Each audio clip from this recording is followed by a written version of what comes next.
प्रिय दर्शकों, स्वागत है आपका। आज हम उपस्थित हैं आपकी राशि कर्क राशि का नवंबर महीने का क्या है हाल, इसका पूरा विवरण लेकर। नवंबर महीने में बहुत से ग्रहों के राशि परिवर्तन हो रहे हैं। ऐसे में वे राशि परिवर्तन कर्क राशि के लिए उनके कार्य क्षेत्र में, पारिवारिक क्षेत्र में, प्रेम में, विवाह और वैवाहिक जीवन में, लाभ की स्थिति में और पैसों की स्थिति में क्या बदलाव लेकर के आ रहे हैं, इन सभी विषयों को आज के इस कार्यक्रम में हम प्रस्तुत करने वाले हैं। साथ ही कार्यक्रम की आखिरी में यदि आपके जीवन में कोई समस्या चल रही है और नवंबर के महीने में हुए राशि परिवर्तन के चलते कोई विसंगति आने वाली है, तो उसका क्या एक सुखद समाधान, एक छोटा निदान हो सकता है, इन विषयों को भी हम स्पष्टतया संकेत के द्वारा बतला देने वाले हैं। इसके अतिरिक्त आप मुझसे कैसे मिल सकते हैं या मुझसे संपर्क कैसे कर सकते हैं, इन विषयों को भी हम आपको बतलाने वाले हैं। तो आप हमारे इस कार्यक्रम के साथ जुड़े रहिए। कार्यक्रम की शुरुआत करते हैं आपकी राशि कर्क राशि में नवंबर के महीने में होने वाले गोचर और उसके राशिफल के साथ। कर्क राशि के जातकों के लिए चतुर्थ भाव में नीच का सूर्य मंगल के साथ में युति करने वाला है। पराक्रम के भाव में शुक्र होंगे और साथ में कन्या का केतु भी विराजमान होगा। बुध पंचम भाव में होंगे और शनि होंगे आपके अष्टम भाव में, नवम भाव में राहु और दशम भाव में बृहस्पति विद्यमान रहने वाले हैं नवंबर के पूरे महीने तक। नवंबर के महीने में बुध महाराज 2 राशि परिवर्तन करने वाले हैं। 3 नवंबर को वृश्चिक राशि में और 27 नवंबर को धनु राशि में बुध का राशि परिवर्तन होने वाला है। चलिए देखते हैं आपके जीवन के विभिन्न पहलुओं पर इन ग्रह गोचर का क्या फल पड़ने वाला है। सबसे पहले हम आपको बतलाते हैं आपके कार्य क्षेत्र का हालचाल।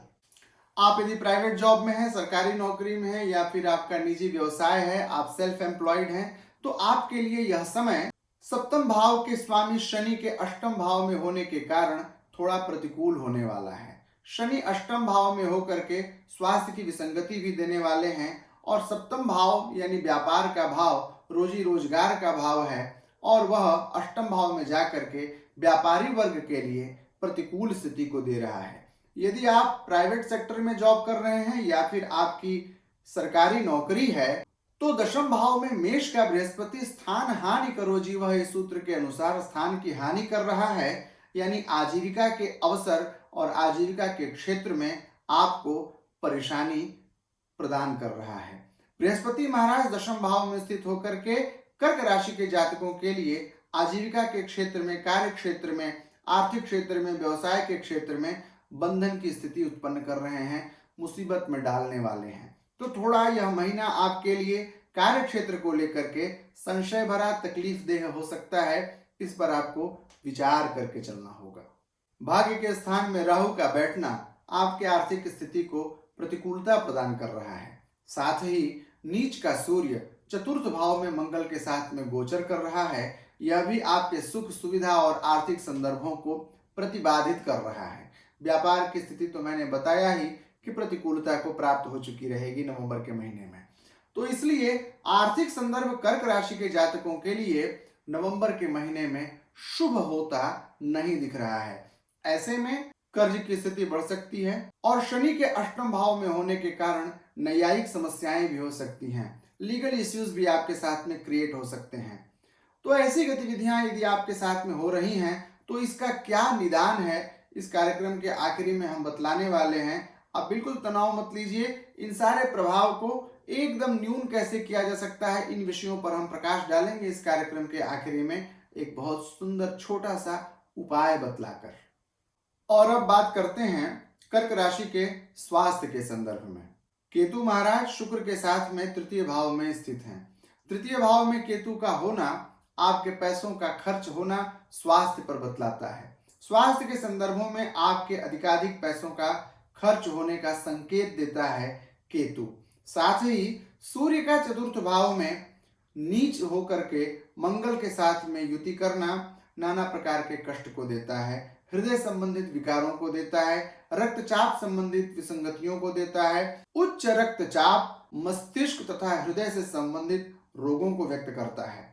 तो कर्क राशि के जातकों के लिए स्वास्थ्य की स्थिति बहुत अनुकूल नहीं दिख रही है। शनि भी आपके अष्टम भाव में जाकर के स्थान की वृद्धि कर रहे हैं, यानी अष्टम भाव के फल को बढ़ा रहे हैं। अष्टम भाव अशुभ भाव है तो अशुभ फल की वृद्धि कर रहे हैं। तो ऐसे में कर्क राशि के जातकों के लिए नवंबर का महीना स्वास्थ्य के संदर्भ में भी अच्छा दिखता हुआ प्रतीत नहीं हो रहा है। और अब बात करते हैं आपके प्रेम, विवाह और वैवाहिक जीवन के संदर्भ में नवंबर का महीना कैसा रहने वाला है। जो जातक प्रेम संबंधों में हैं, जो जातक विवाह करने की तैयारी कर रहे हैं और जिन जातकों के विवाह में विसंगति आ चुकी है, ऐसे जातकों के लिए भी यह महीना शुभ फलदायी नहीं है। तो कर्क राशि के जातकों के लिए प्रेम में शुभ फल नहीं प्राप्त हो रहा है। विवाह की यदि आप तैयारी कर रहे हैं तो थोड़ा ठहर जाइए, और वैवाहिक जीवन के यदि विवाद मुकदमे आपके न्यायालयों तक पहुंच गए हैं तो थोड़ा स्टे ले लीजिए, थोड़ा विराम कर लीजिए। नवंबर का महीना बीत जाने दीजिए। शनि यदि आपके भाग्य की स्थिति में पहुंचता है तो आपकी स्थिति अच्छी हो जाएगी। थोड़ा सा धैर्य रखने की आवश्यकता है। अभी विवाह के निर्णय से बिल्कुल बचना चाहिए। इस समय प्रतिकूल ग्रह स्थिति में लिए गए निर्णय जीवन भर के लिए मुसीबत बन करके आते हैं।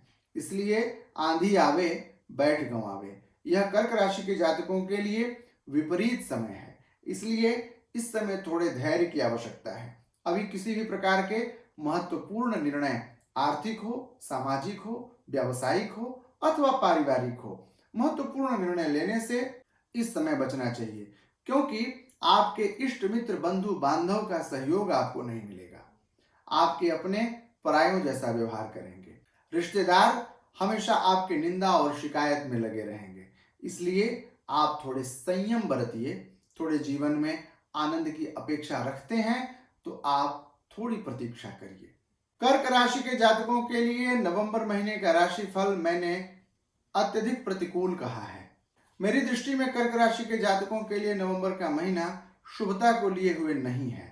इसलिए मैं दृढ़ता के साथ मैं आपको यह बताते हुए एक उपाय भी दे रहा हूं, जिसके करने से बिल्कुल आपकी सारी समस्याएं निर्मूल हो जाएंगी। आपकी राशि का स्वामी ग्रह है चंद्रमा। आप चंद्रमा को अनुकूल कर लीजिए। बहते हुए पानी से संबंध बना लीजिए। पानी के प्रवाह को देखिए। नौका विहार कर लीजिए। पानी में चंद्रमा के बिंब को देखिए। और यदि आपका आवास समुद्री किनारों के करीब है तो आप बीचेस पे जरूर जाइए। आप पानी के प्रवाह को जितना देखेंगे, चंद्रमा आपका उतना ही अनुकूल होगा। आपके मन में चिंता, तनाव और अवसाद की स्थिति बिल्कुल नहीं बनेगी।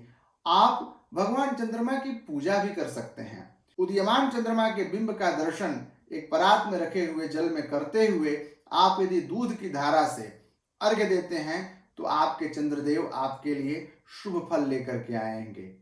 दधिशंक तुषाराभम क्षीरोदारणव संभवम नमामि शशिनम सोमम शंभोर मुकुट भूषणम। इस मंत्र को बोल करके भगवान चंद्रमा को अर्घ्य प्रदान करिए। आपका जीवन आनंदित हो जाएगा। पूर्णिमा के दिन का व्रत आप आरंभ कर दीजिए, क्योंकि यह केवल नवंबर तक ही नहीं, शनि की स्थिति, बृहस्पति की स्थिति और राहु की स्थिति कर्क राशि के लिए प्रतिकूल रहने वाली है। यह गोचर जो राहु का हुआ है वह कर्क राशि के लिए शुभता को लेकर के नहीं है।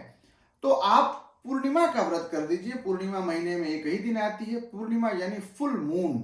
फुल मून के दिन आपको फास्ट रखना है और मीठा ही खाना है। तो नमक का इस्तेमाल, सेंधा नमक का भी इस्तेमाल आपको नहीं करना है। पूर्णिमा का व्रत कर लीजिए। अथवा शंभोर मुकुट भूषणम चंद्रमा को कहते हैं। चंद्रमा के लिए भगवान शिव की भी आराधना की जाती है। भगवान शिव की प्रसन्नता से चंद्रदेव प्रसन्न होते हैं। तो सोमवार का व्रत आप कर सकते हैं। अपने घर में दूध की धारा से शिवलिंग पर रुद्राभिषेक योग्य ब्राह्मणों के द्वारा करवाएं।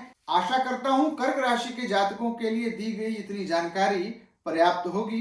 फिर भी यदि आपके मन में किसी प्रकार की कोई जिज्ञासा है तो आप अपनी जिज्ञासा कमेंट बॉक्स में अवश्य लिखिएगा। मैं सबके कमेंट्स का उत्तर देता हूं। हमारी टीम सबके कमेंट्स के प्रश्न हमसे करती है और मैं सबके उत्तर को कमेंट्स बॉक्स में अपडेट करवाता हूं। इसके अतिरिक्त यदि आपके मन में कोई जिज्ञासा, कोई प्रश्न होता है तो स्क्रीन पर फ्लैश किए जा रहे नंबर पर आप मुझसे संपर्क कर सकते हैं। हमारी टीम के द्वारा संबंध स्थापित करके आप मुझसे मिल सकते हैं अथवा टेलीफोनिक अपॉइंटमेंट भी ले सकते हैं। प्रतिदिन हमारे चैनल पर एक विशेष जानकारी अपडेट की जाती है और नवंबर का महीना तो त्योहार का महीना है। ऐसे में आपकी राशि के लिए दीपावली, धनतेरस और छठ का व्रत कैसा रहने वाला है, धनतेरस में कौन सी खरीदारी करें, दीपावली में कब पूजा करें और छठ पूजा की विधि कर्क राशि के संदर्भ में क्या होने वाली है, इन सारे विषयों को हम आगे के एपिसोड में लेकर उपस्थित होने वाले हैं। आप हमारे चैनल से जुड़े रहिए और हमारे चैनल को सब्सक्राइब कर दीजिए, बेल आइकन को प्रेस कर दीजिए ताकि आपको ये सारी जानकारी मिलती रहे। इन शब्दों के साथ आप मुझे विदा दीजिए, पुनः मिलेंगे आपसे, तब तक के लिए जय श्री कृष्णा।